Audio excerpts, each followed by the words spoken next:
Good afternoon, everybody, and welcome to DG Legal's roundtable session on how to deal with complaints effectively. Just going to leave it a couple of more minutes while everyone's logging on. We've got about 77 people already live, but we've got over 200 bookings, so we're just going to give it a minute or two. Obviously welcome everyone to today's webinar.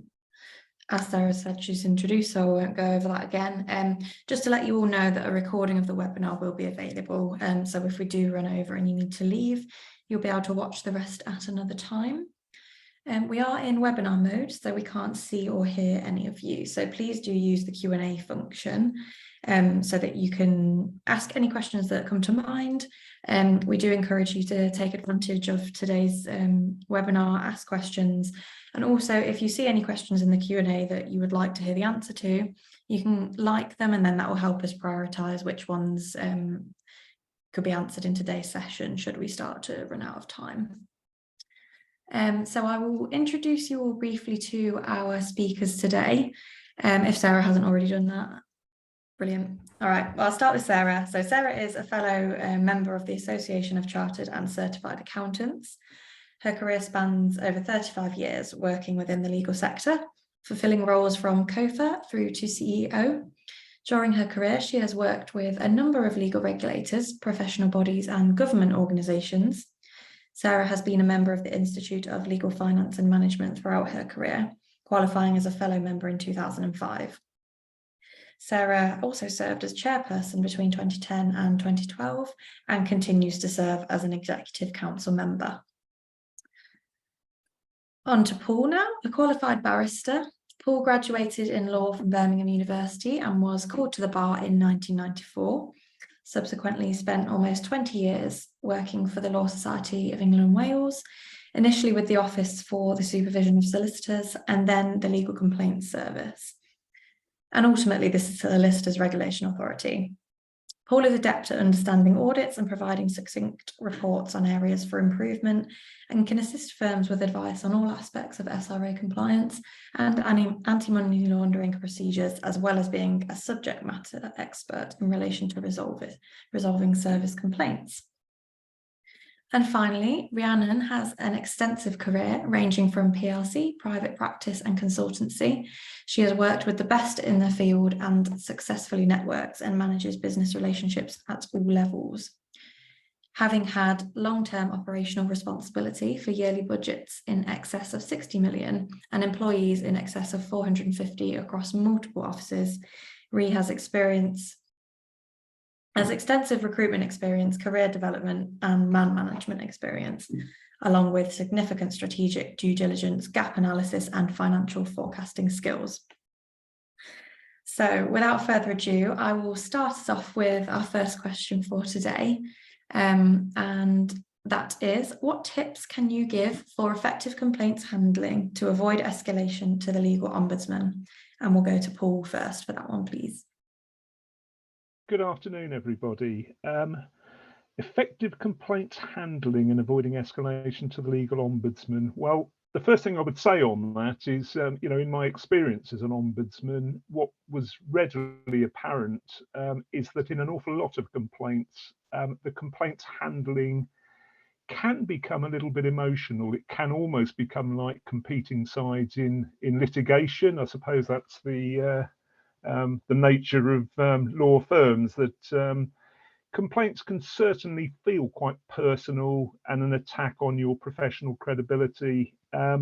So I suppose my main recommendation for anybody dealing with complaints is to try to take a step back and look at the matter independently.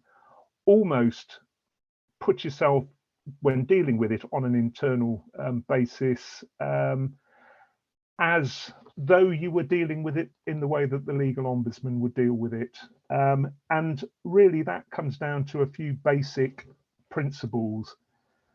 Firstly, you need to be as independent as you can. Now, independence ultimately is never going to be absolute. You will be looking at the complaint on behalf of the firm and you will be issuing a response on behalf of the firm. And ultimately, if you do not come up with a reasonable answer, the complainant has the right to have it reviewed independently. One of the key issues in terms of making sure there is a satisfactory resolution is making sure that you have identified the issues correctly. It is quite a lot of complaints we used to come across at the Legal Ombudsman where 3 of the 4 or 5 issues that the person was seeking to raise had been dealt with, but there were a couple of important issues that had been completely missed out and weren't included in the response. I would always say as a first stage, before you get into the contentious things of giving any evidence-based conclusions where, you know, the news may not be good and the person raising the complaint may not be happy, is at a preliminary stage of your complaints handling, make sure that you have identified correctly the potential issues of poor service that the complainant is wishing to raise. And as best practice, always agree that list of issues so that you both agree what you are dealing with. The goalpost won't change halfway down the process. There is a mutual understanding about what you are investigating. Then do bear in mind that you are not acting on behalf of the firm. It can sometimes feel quite personal. There can be issues of loyalty to the people who it has been raised against, but you have an obligation when dealing with a complaint to look at the evidence. The Ombudsman will only take a view on what is on the file. So, for example, if there are telephone calls or other correspondence, but there is no copy of it, the Ombudsman will assume that that didn't happen. Ultimately, if that is how your handling of the complaint is going to be scrutinised, if it's escalated, you should have a look at the complaint from the same angle. Finally, I would say that you do need to get the response out within 8 weeks, because ultimately some people do miss the boat and take longer dealing with the complaint and the 8 weeks expires. But to actually stop it escalating, the best thing to do then is actually have a clear structure to your complaints handling. You've identified the complaints, you've come up with an evidence-based conclusion on the service, and where you do find any omissions in the service or any areas where your service has fallen below the required standard, be honest about that, and also carefully consider the impact that it's had on the complainant. Once you have done that, then I would recommend everybody has a look at the Ombudsman's remedies guidance. If there has been a financial loss, that needs to be addressed. Consider any distress and inconvenience that has been suffered, because you do frequently get people saying under their own complaints procedure, well, it hasn't affected your case, there's no financial loss. But the Ombudsman's guidance does set out categories of distress and inconvenience and how that they would expect that to be compensated. And also don't forget bill reduction. If your cost information has been inadequate, the Ombudsman will invariably expect some level of bill reduction to reflect the inadequacies in cost information. That often is overlooked. The remedy that you offer should be in line with the Ombudsman's guidance. And then if it is escalated, ultimately you do have the right to say we've already made a reasonable offer and the Ombudsman shouldn't investigate it. But your complaints procedure is 8 weeks that you have as a firm to resolve this to the person's satisfaction, and at least resolve it, because some cases the complainant is not going to be satisfied. But if you do a proper job and come up with an evidence-based decision and come up with a reasonable offer that is based on the Legal Ombudsman's guidance, you should then have the option of making a request that the Ombudsman dismiss it, and you are not then subject to, even if it isn't accepted. Great, thanks, Paul. Over to Sarah, please. Good afternoon, everyone. The basics really for me start with the client's journey, how you onboard them, how the team are trained to deal with people. So we'll just assume that that's a given in relation to the client's journey. I would pick up on Paul's comment about looking at it through the lens of an ombudsman. I would also say that you need to look at it through the lens of a consumer. So you need to see their point of view. Whether you agree with it or disagree with it is sort of a separate part of the process. But at least you need to be able to look through their lens to see where they're coming from and try to understand their position.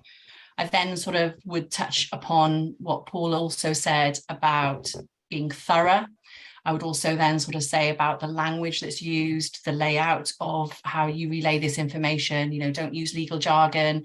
I tend to use bullet points. When I have that complaint, I'll have a look through the specific issues, and then I'll, you know, bullet point them out to say, this is what you're complaining about, this is what you believe should happen, and then I'll, you know, relay what my findings are. Then I would also say that you probably want to have a view to try to resolve it at that first touch point. If you can do it thoroughly, but with some speed as well, then I think that you're more likely at that point to get a quick resolution, especially if you have been fair and sort of covered some of the points that Paul has spoken about, and I know that we will follow up on. If you've been able to do that at the first touch, there's a really good chance that, you know, it's only one afternoon that you're going to have to spend pouring through that, because if you can settle it and agree it then obviously that saved you a lot of time in the long run. So over to Rhi. Hey, good afternoon, everybody. Yes, I would certainly echo the words of Paul and Sarah. And I know there's been reference to 8 weeks, but I have to say, do that at your peril. What customers and clients want is resolution, and resolution quickly. They want to be heard. Not every complaint is valid, but you've got to give them that platform to give you across what they feel, and at that time in the complaint process, often emotions are running high. I would certainly echo one, dealing with it very quickly, get the right person to deal with it, know your audience, know your client, and also we've got to remember we are all humans, and how would we want our complaint dealt with, and how we'd want people to listen to us. So for me, speed is absolutely of the essence, and really try and get to the heart of what does the individual actually want. Do they just want to let off steam, which more often than not that is the case, or is there a genuine grievance here and some genuine issues that need to be addressed? And I don't think one should shy away from, if we've done something wrong, you know, hit it straight on the head. Don't pussyfoot around it, be absolutely transparent. And I think that level of honesty and integrity that comes across in those initial discussions goes much further. And actually, I think that more often than not stops any further action. Always agree, you know, a course of action, and whatever you do, follow up what you've promised. You know, don't promise something that you simply can't deliver. I think from a practical point of view, if the client is somebody that is known to the fee earners or to their team managers as somebody who does complain from time to time, you know, use the tools available on the case management system. Put these people as stars. Some case management systems have stars, but make sure that there is, you know, in addition to your usual making contact to the client on a regular basis, that these are flagged within the system, so anybody taking a call from this client is fully aware of maybe their sensitivities. So yeah, those would be my very brief top tips for that one. That's great, thank you so much, Rhi. During that, we had a question from Sue in the chat. Sue asks, would your advice differ for sole practitioners who will inevitably be the one against whom the complaint is made, so that independence is more difficult? I think that question was asked when Paul was speaking, so I wonder if we go to Paul first. Yeah, sure. I think the underlying principle is still the same. There is a need to detach yourself from your role as the person who is being the subject of the complaint, from the person who is dealing with it. The person dealing with a complaint, even if you are a sole practitioner and the complaint is essentially about you, needs to try and, as far as possible, and I appreciate it is difficult, needs to be seen to be looking at it fairly. They need to be reviewing the evidence, and they need to prepare to be honest, so that they're looking at it, they are receptive to any sort of feedback or any points that they may have got wrong. They are looking at the evidence almost with a fresh pair of eyes, and are coming to an evidence-based review, looking at the concerns from the client's perspective. Having said that, I do accept, you know, it is never ideal that somebody is looking at the complaint about themselves. You know, I think all the issues that I mentioned about, you know, the emotions and the, you know, any sort of disagreement that's arisen in the cause of the retainer, of course, then, you know, spills over into the complaints handling. there are various other options that you can consider for that. I mean, some people have reciprocal arrangements with other local firms, and they will allow them to have a look at it.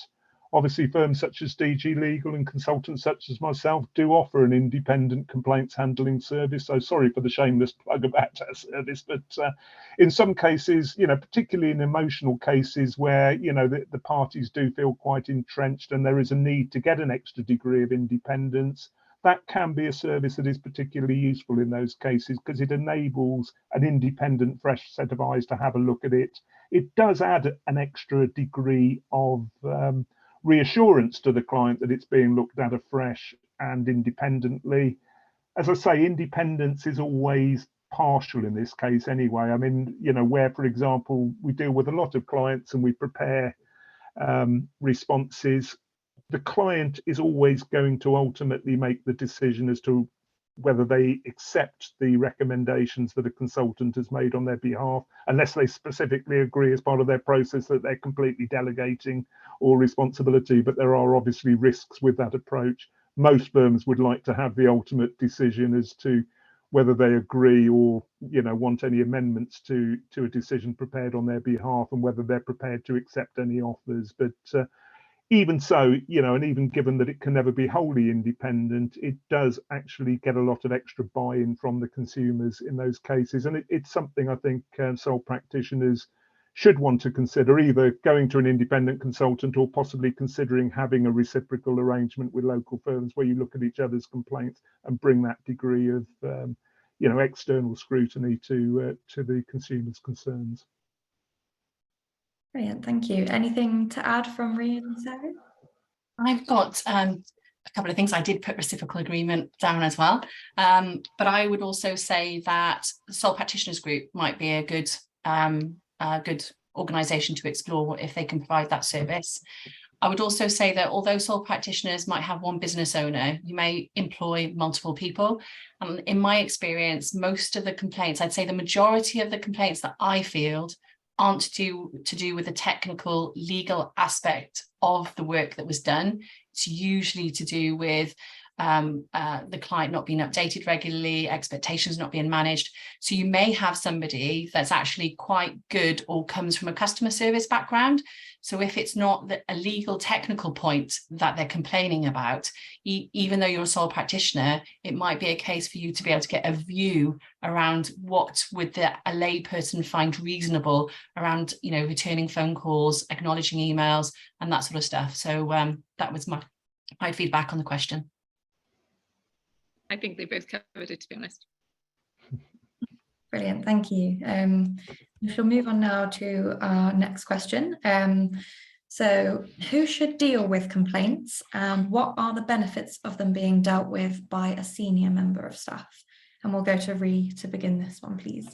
Yes, thanks. I mean, I think every organisation differs for starters. And I think certainly, you know, we've obviously just heard from the sole practitioner to of course, law firms with, you know, thousands and thousands of people. So first of all, I think it will depend what sort of organisation and, you know, the size of the organisation in the first instance. And they may, the greater the organisation in terms of size, may have a very, very prescribed process that it's hard to get away from. That said, I think it's very important that we encourage all employees, because naturally these complaints will hit them first, is to assess the level and the degree of that complaint and its seriousness. Also, again, it's knowing the audience, understanding that client, understanding, you know, is it something that can be dealt with very straightforward in that an email hasn't been responded to, and a simple apology and a given an assurance that that will be dealt with again, and that level of complaint can be dealt with very localized between the fee earner and, for example, the client. If, however, it's something bigger than that, I do think sometimes there is merit to jump the food chain, as it were, and get to somebody more senior quickly. And the reason for that is, one, a large number of clients can't believe their luck that they've actually got to speak to somebody of a certain level of seniority. And often that diffuses the complaint, you know, at that level in itself. because they then feel that they're being listened to, they've been heard. And I think those are certainly the things that I hear, you know, certainly in our organisation now, but certainly over my career, is a lot of it is no one's listening to me, nobody's coming back to me, you know, they're not taking my instructions. Very few of it is about the technical, as Sarah was saying earlier, because the reality is they don't understand the technicality. It's more about feelings, more about emotion, more about response time. And therefore sometimes just actually listening, but somebody that rightly or wrongly that they label as a more senior person can often save vast amount of time than it going through the chain of the fee earner to the team manager, to an operations manager, to then a senior operations manager, and on it goes. And we see that a lot. So I think certainly from our point of view is no one understands who is making the complaint. And have we heard from that individual before? Is this somebody who likes to complain because either they're frustrated or they don't understand the process? And often the process itself doesn't lend itself well to those types of individuals because they find it frustrating. You know, court delays are 5 months that nobody can do anything about, but they just want to hear your voice. You know, they just want to complain about it. You can't do anything about it, but it's actually giving them the time, giving them that sounding board. Again, that will alleviate it to go into Leo, I think, or even, you know, further up in terms of it becoming a formal complaint within our own organisations. And then I think again is give them a contact. And more often than not, and I think this has worked certainly for us on a number of occasions, is give a contact of somebody senior that if ever again they feel the need to complain, and of course you hope that they don't, is they've got your name and number. And that usually in itself is a reassurance that not everybody gives out. You know, a lot of us go, oh, we're too busy for that, I don't want to be dealing with complaints. But actually there's that simple giving it actually alleviates that in a number of occasions. And I've certainly had that experience now over many decades. I would rather it hit me, because trust me, 15 minutes, half an hour of my time is much better spent than hours, you know, around the organisation and then back again and then to Leo. So I think it's just very careful of understanding the client, what they want, listening to them, and addressing who should be addressing what at what given point, but really encouraging your team members to flag these things. Nobody is closer to the detail than them. You know, we all think that we know everything. We don't. The devil is in the detail, and any fee earner who's afraid to raise a complaint, that's largely where these complaints will escalate, and they will boil and they will simmer, and you know, and off we go. So yeah, those are my tips on that one. Thank you. I will go to Sarah next, please. So I would echo something that Paul had mentioned earlier about objectivity. And I would say that when you're looking at who's the, you know, who should deal with complaints, somebody who can be impartial, sometimes that is a solicitor and sometimes that's not. So I think it's about the best person opposed to their job role. You want to have somebody that's going to look at it through the lens of the client to try and understand the issues, as Rhi has already covered. So I think that's the important part. If you've got a solicitor that perhaps is a particularly good litigator, and I think Paul's touched on this as well, they might not be the best person because they may get too focused on winning rather than resolving. And I think if you've got somebody perhaps maybe in the family department that specializes in mediation, who's used to trying to get that amicable solution, you may just, you know, play into the hands of the qualities that they particularly have. I'd then also say about experience, and Rhi's touched on this, about knowing the people, reading the people. And I just sort of think that if you are more experienced in your profession and you've got those years underneath your belt, I know from my perspective, I regularly have to negotiate with solicitors, and they aren't always, you know, it's not the easiest profession sometimes because you're very good at what you do. So try to win a debate with a solicitor from an accountant's perspective definitely has its challenges. But nevertheless, it's making sure that somebody is able to read people, and having those people skills is paramount. And sometimes if you've got junior members of staff 12 months into their training contract, they just haven't built those skills up yet. That's what I had on that one. So is that over to me then? I think Lucy's frozen, so yes, Paul, if Oh, you're okay. I shall crack on with that one then. I think this is a very difficult question, to be honest, because I think any assessment would be from the consumer experience, they would like to go to somebody more senior. And I think from the consumer experience, if you are getting somebody to look at the complaint who is the person they have the concerns about, and they've fallen out and feel strongly enough that they've felt motivated to raise a complaint, it would be a little bit disappointing if they were being asked to mark their own homework. I think from their experience, it would probably be better that it is a more senior level. To be honest, the idea of getting anybody to look at a complaint who is more junior than the subject is a little bit ridiculous, because ultimately, unless they have the autonomy to be able to look at the matter and come to an evidence-based decision that somebody more senior is going to accept, and they also have the authority to make an offer of redress, which is an important decision for firms, because bear in mind the legal ombudsman can award compensation up to 50,000 and has unlimited bill reduction powers. Does the person have the seniority to come to a decision that the legal ombudsman could make? Because if they don't, they're probably not the adequate person to be dealing with it. Having said that, I understand that it is a little bit of a problem, particularly probably in smaller firms, but also in some of the larger firms, that you do not want your most senior fee-earning capacity tied up with dealing complaints. Now, as somebody who has dealt with numerous complaints, both on the side of being an ombudsman and issuing final decisions, but also dealing internally and preparing responses for firms, some of these things can be very time consuming. They can also be quite, I imagine if you are the subject of them, quite emotionally impactful, and are taking you away from your prime function, which is earning good money.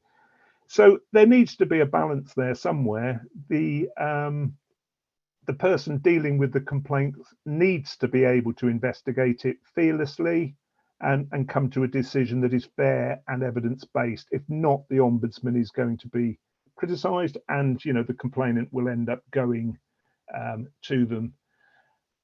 They also need to be empowered to make decisions on the basis of what is fair for any impact that is identified.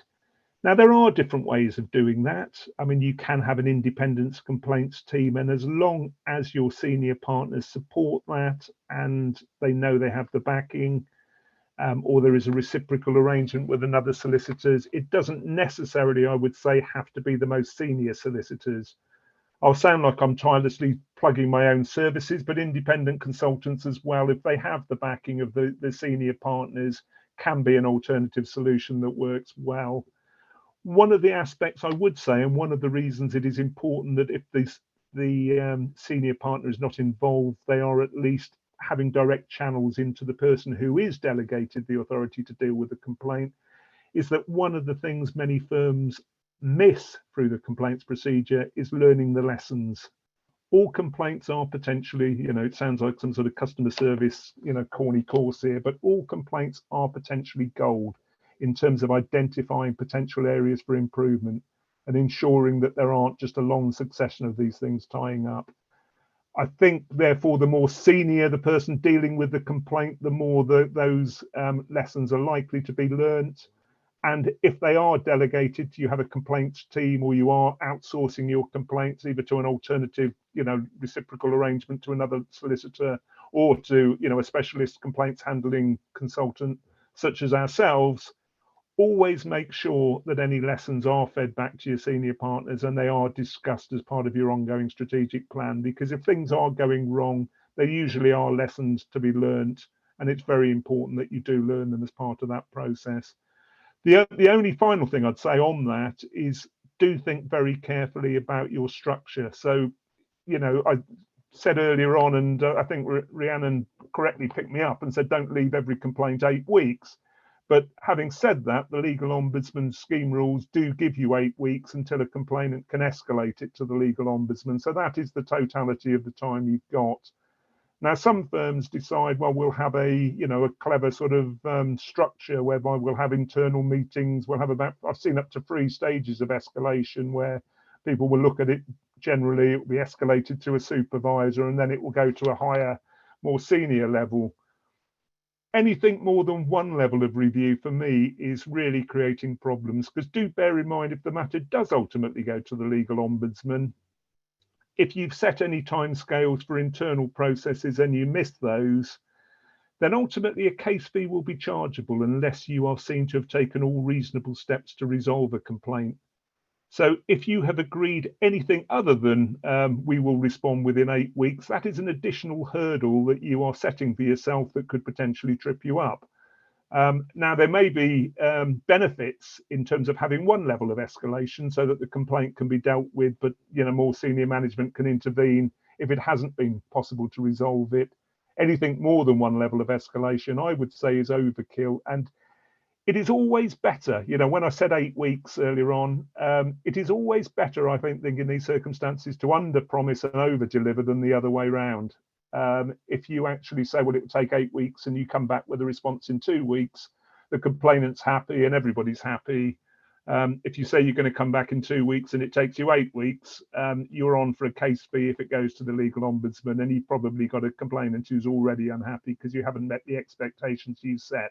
So do be realistic, and do ensure that you don't, make onerous sort of commitments within your internal complaints procedure that you then can't keep.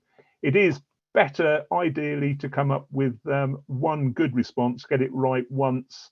One level of escalation could be justified. More than that, you are potentially making a rod for your own back. Great, lots of questions, Paul. The chat and the question and answers is going to keep Lucy busy. Well, yes, we'll start with the earliest question that we got. Apologies for my continuing technical difficulties. I have several laptops open, ready to log back on should be needed. So the next question was from Mike in the Q&A. And Mike asks, what is your advice as to a vexatious complainant with made-up factual complaints or on the basis of unfounded facts? Who is that, Would you Paul? like to- who's that, Paul? I'll leave it open. Should we go to Sarah first? I would just say that you still need to treat it as a proper complaint. You still need to go through the steps in the process, but it's about giving them evidence to demonstrate that their allegations are unfounded. That's the core element of it. I think as well with those is, again, it's knowing your clients, isn't it? And I think it is important that if you do have a client that and we all have them, to be fair, it's a hobby for some people, it is to know that first of all, that client is more likely than not to raise another complaint, another complaint, another complaint. And that's where it needs to be hitting the right tone and the right person, because those sorts of things can be time consuming. And that's when these things get emotive as well, between even at team manager level. People do get sick and tired of dealing with people whose complaints are very unfounded. But at the same time, as with any other client, you have to give a certain level of time and degree to listen to what their grievance is, and again set out the plan of action, and often, because I have one of these currently, is reiterate what you've been through before, talk about what you've talked about before, go over what you promised last time, or go over the process so that they are clear. The worst thing that you can do to somebody who is vexatious is to put a tin hat on it and ignore it.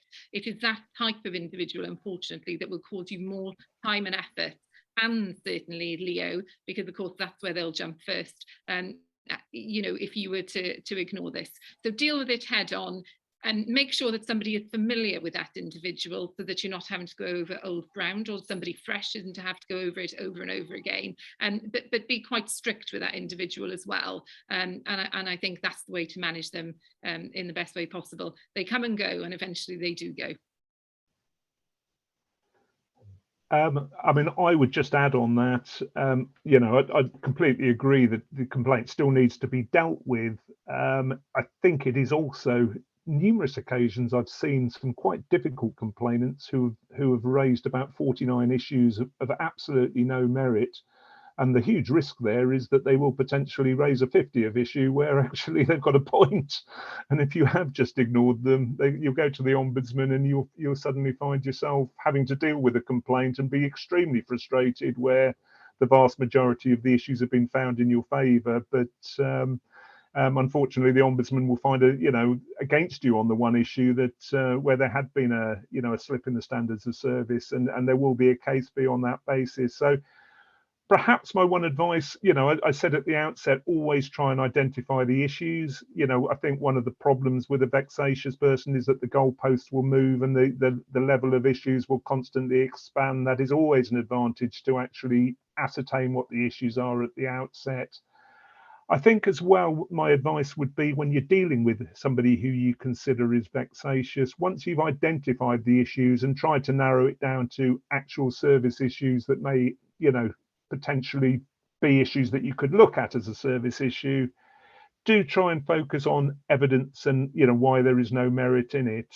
The old Ombudsman Scheme Rule 5.7a did have the right to dismiss a complaint. The Ombudsman could dismiss it if the person was vexatious or there was no reasonable prospects of success, or if it was malicious.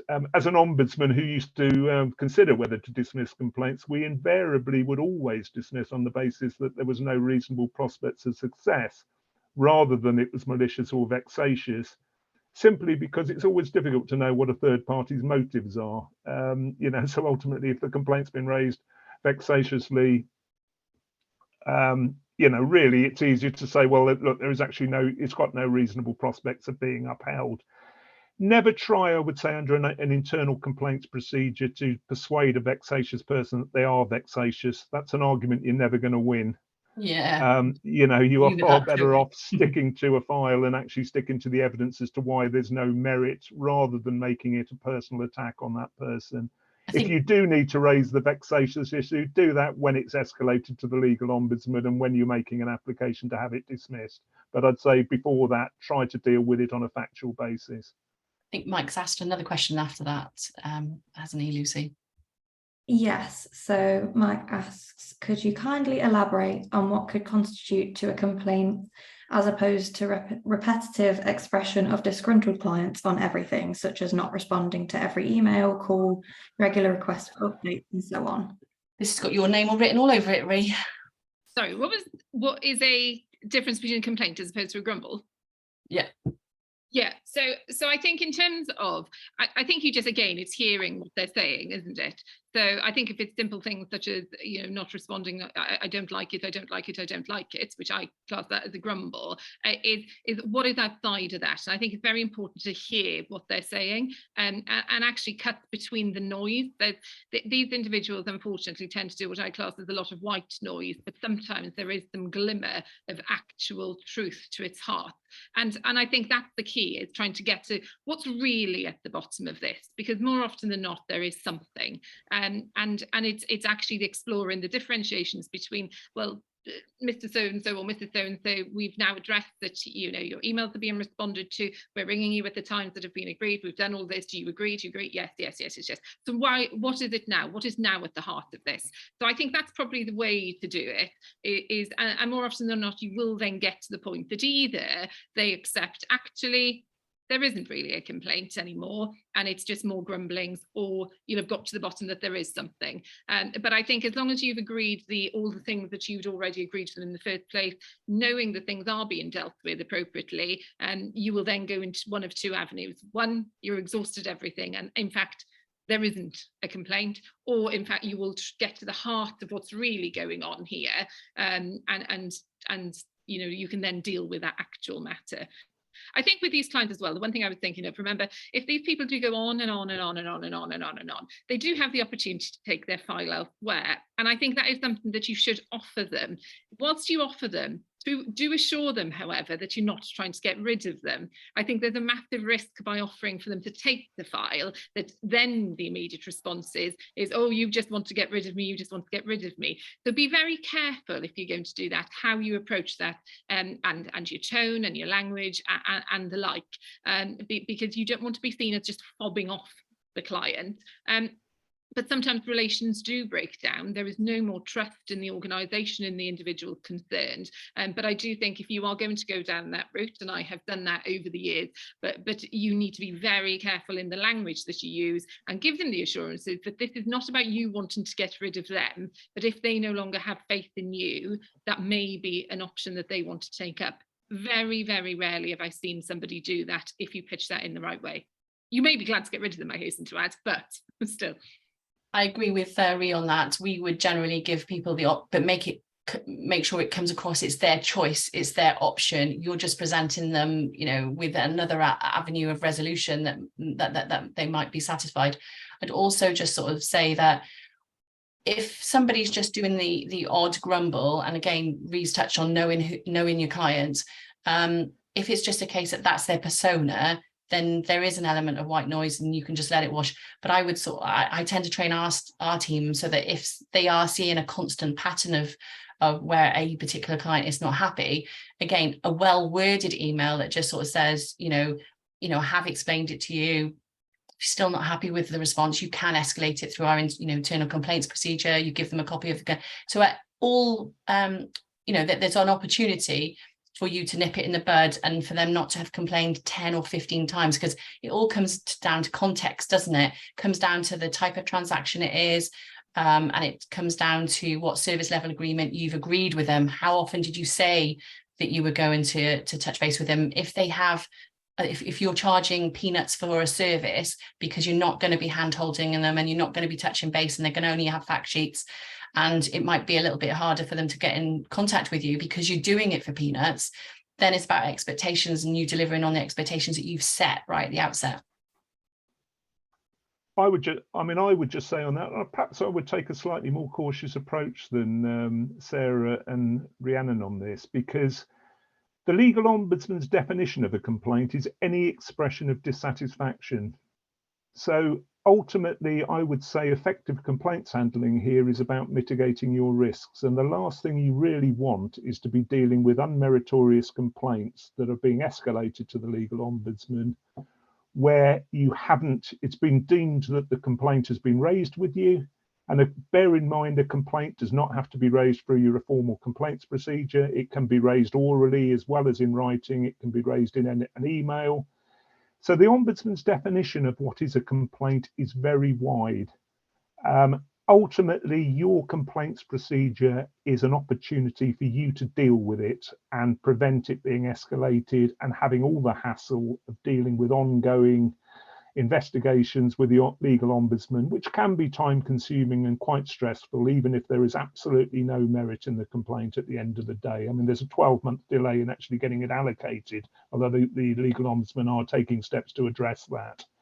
So my golden rule on this is, if in doubt, if somebody keeps moaning, ask them if they want to make a complaint.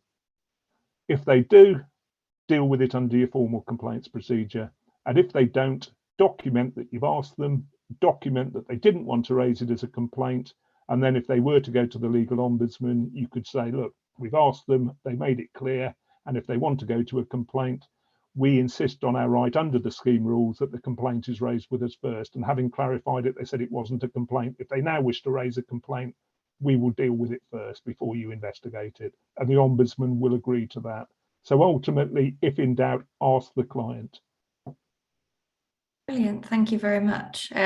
Just while we're on that topic of sort of vexatious complaints, Ash has asked, can an unfounded vexatious complaint amount to good cause to terminate a retainer, or would it be best to address terminating the retainer after the complaints handling procedure has been gone through? So I'll go to Paul first for that one, if that's all right.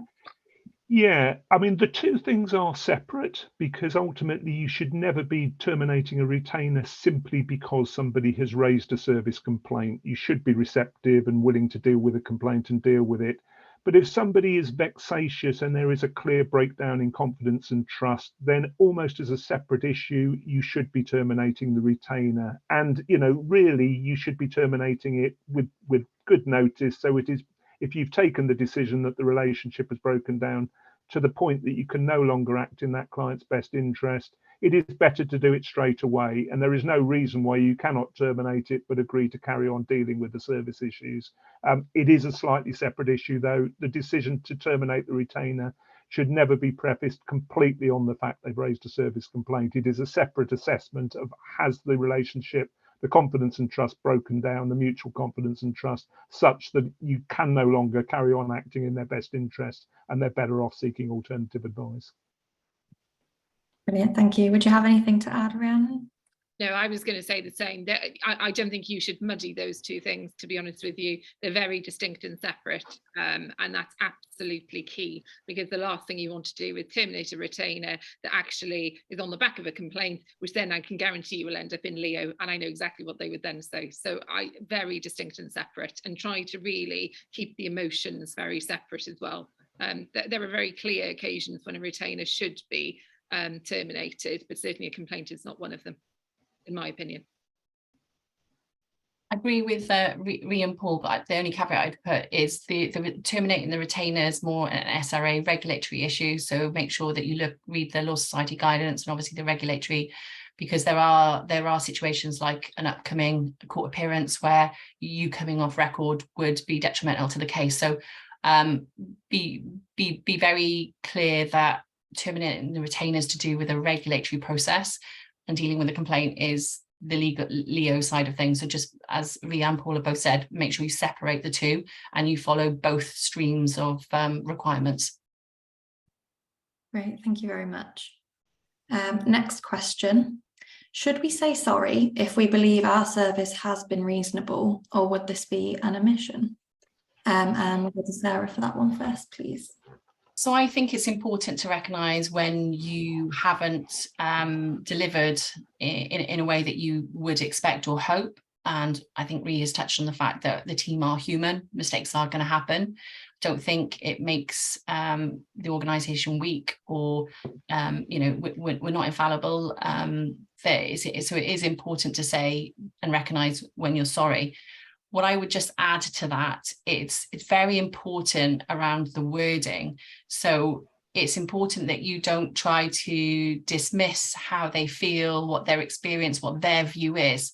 So I use sort of buzzwords that make it clear that you understand how they felt, but that it wasn't your intention to be, to make them feel like that. And it's really important that that they feel that you've looked at it and you've considered it from an emotional perspective equally.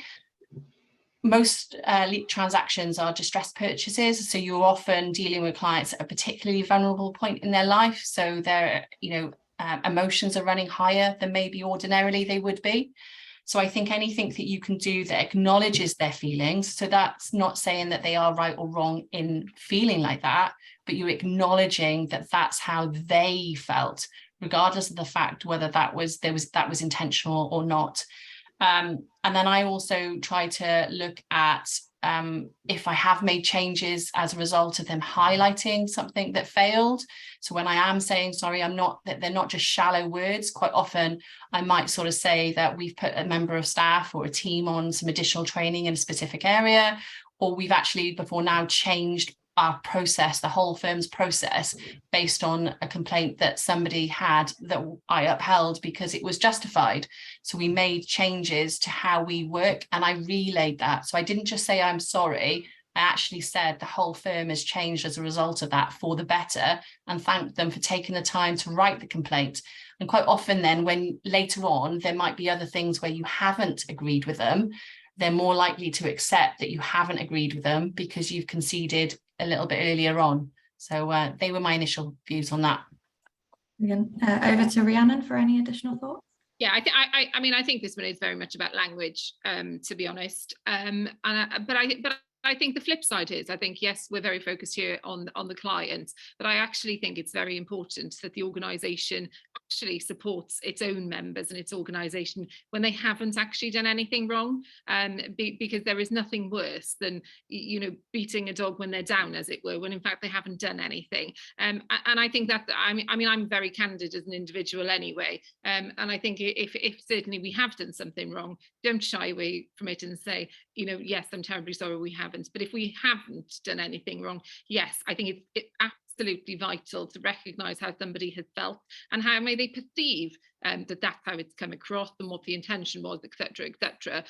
But I do think the use of the language is absolutely key, so they definitely feel that they have been heard, and in fact that you listen and take away some of the points, the wording that somebody from maybe one of the lawyers has used has obviously had an impact on that person but not another, and that you recognise that it may have come across that way but that wasn't the intention. So I think the use of language, the recognition, and any learnings that can be taken away from it is key. But also I don't think we should be easy to just accept when we haven't done anything wrong, because I think actually that's detrimental to individuals in the organisation who should be praised for all the efforts they do, and only when things do go wrong those things are addressed properly.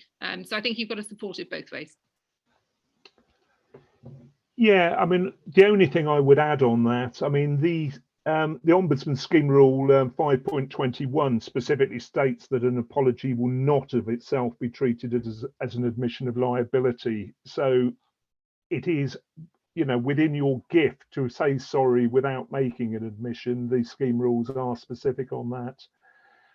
There may be some circumstances, I think it's always good to acknowledge people's feelings and not to, to downplay those feelings. I do always say, use a note of caution on that, though. I mean, I have seen when working as an ombudsman at the legal ombudsman, an awful lot of complaints when it seems to be standard that where you've done absolutely nothing wrong, we will apologise. Formulaic wording here can seem disingenuous. Sometimes it can be deeply insulting. It can almost come across as, I'm really sorry that you're a congenital idiot, and it kind of is to be avoided. I think actually remaining sincere. So there is that option of recognising people's feelings. If there's been a genuine misunderstanding, you can sort of say sorry, even if, ultimately we're not to blame. We don't accept that the service has been unreasonable, but we're really sorry, things worked out that way. We're really sorry we got an unfavourable hearing and that wasn't what either of us were seeking. There may be a place for an apology in those circumstances, and it is within your gift to say sorry without any admission of liability. But do be careful. I think it really comes down to, is it useful in the purpose? Is it going to help with a resolution? I do stick by the principle, just stay honest in your communications. And if you feel that actually you've done nothing wrong, is an apology appropriate? In some cases, no, it isn't. Don't use it just in a formulaic way. That's great. Thank you very much. We'll go on to another one of the live questions now. So Adnan asked, reflecting on something that Paul said about how to deal with a complaint about a senior partner when a complainant also threatened to take legal action and go to the SRA. So I'll go to Paul straight away for that one, if that's okay. Yeah, I mean, I suppose one of the common mistakes that I do see made is that people can, in some cases, receive what would certainly be interpreted as a complaint. And they do also, complainants will often use the terms negligence or we're going to sue you or something else. Now, it's still clearly an expression of dissatisfaction, and the regulatory obligation to deal with it as a complaint still remains. So there is a degree of complexity there, because ultimately, if the matter's resolved, the complainant may have difficulty taking court and action in regards to the same circumstances. The statute actually prohibits it, but there are difficulties then, and you will have to sort of, if there is a suggestion that it may be a dual sort of complaint and negligence action, there are issues there that you may need to pass by your indemnity insurers. I've come across one or two quite complex situations where the indemnity insurers have been quite reluctant to deal with the complaints, and I've suggested to firms you need to push back, because you've still got to deal with the service complaint, and ultimately bear in mind, if it's within the legal ombudsman's jurisdiction, then the likelihood is that's the body that's going to deal with it eventually, because the legal ombudsman is a free service. A lot of complainants say, oh, we'll sue you, but actually wouldn't have the funds to take a negligence action against a legal firm. So it's probably not a sincere threat. And a lot of lay clients will use the terminology, you know, we're going to sue you for negligence. The threat of going to the SRA should never impact on how you're dealing with a complaint. You should completely separate the things. You should invite them to go to the SRA. You are not obliged to respond to them on the conduct issues. So you should sort of make it clear that if they feel that there's anything wrong, I mean, clearly, if you felt there was any conduct issues yourself, you should be self-reporting. But assuming you don't think you've done anything wrong, but they don't agree with you and they're determined to complain about the conduct issue, explain that under your own complaints procedure, you will deal with the service issues, but, you know, signpost them to the SRA and how to make a complaint, and you will then need to pick those up with the SRA directly if you've done nothing wrong, and you can answer those. In terms of it being against the senior partner, again, whichever level of, we did touch on that earlier on about the need to get some impartiality, and all those issues then come to the fore. You know, it's no point having a junior addressing, you know, the director who they're in awe of. You know, it does become an issue that you may want to get somebody independent. There is a limit to how independently such issues can be looked at. You know, I think ultimately, you know, if it's a sole director, if it's a sole practitioner, they are ultimately going to have control over what response goes out. They are ultimately going to be able to decide whether their firm wishes to accept that there's been an unreasonable service, and they're ultimately going to have the final say on what level of redress is offered. The complainant themselves then has the right to have that independently scrutinised by going to the legal ombudsman, but it is very much in the firm's interest in that scenario that you do what you can to have it independently reviewed, and you come to an evidence-based decision and mitigate your own risks by putting an offer there that's reasonable if there has been any issues of unreasonable service. You do need to be honest. It's your opportunity really to deal with the issues at whatever level of the firm they've arisen, even if they've arisen right at the very top. I would imagine the most senior person in the firm themselves would probably not want to deal with a complaint about themselves if there was an alternative, because it is actually quite emotionally draining and quite stressful dealing with that. And most people, you know, who've been involved personally in any sort of capacity, if they've ever had court proceedings themselves, find that it's a very different experience to that they undertake on behalf of third parties in their professional lives. It is difficult to be completely impartial when you're the subject. So, you know, I think that's something that you would need to consider in working out how best. But I accept it's difficult, but, you know, I think there are ways around it. Good opportunity to use the independent complaint consultants to handle the complaint. Says he, getting a shameless final plug-in. Brilliant, thank you. Have you got anything to add, Rhiannon, to that? No, I think that's covered it. The only thing I was going to sort of echo really was Paul's comment about empowering them to signpost them elsewhere and not really sort of be emotionally drawn into threatening behaviours. In relation to state as a senior partner, I think a lot more organisations culturally are a little bit more flat in the fact that it doesn't matter what your job role is, we're all one team. Or from a regulatory perspective, you might more have the pyramid organisation chart. So I think status doesn't play a part at all in a lot of law firms these days. Brilliant, thank you very much. It looks like we've run out of time. We're coming to the end of our session today. Thank you everyone who has participated and sent your questions in. Apologies that we didn't have time to get around to them all. But thank you very much to our speakers, Sarah Charlton, Paul Wightman and Rhiannon Cambrook-Woods, for joining us today, answering those questions. Just a little bit of housekeeping before I let you all go. As a reminder, the recording of the webinar will be sent over to all delegates, so you can rewatch anytime that you like. This afternoon, you should also receive an email asking to rate us out of 5 stars. So if you have enjoyed today's webinar, please do leave some feedback, and any suggestions for future topics for webinars are also more than welcome. Our series of webinars continues on the 18th of July, when we will be presenting on children and entry clearance, sole responsibility, serious and compelling, Article 8 with Adam Pipe. So thank you very much for watching, everyone, and good afternoon. Thank you. Thank you.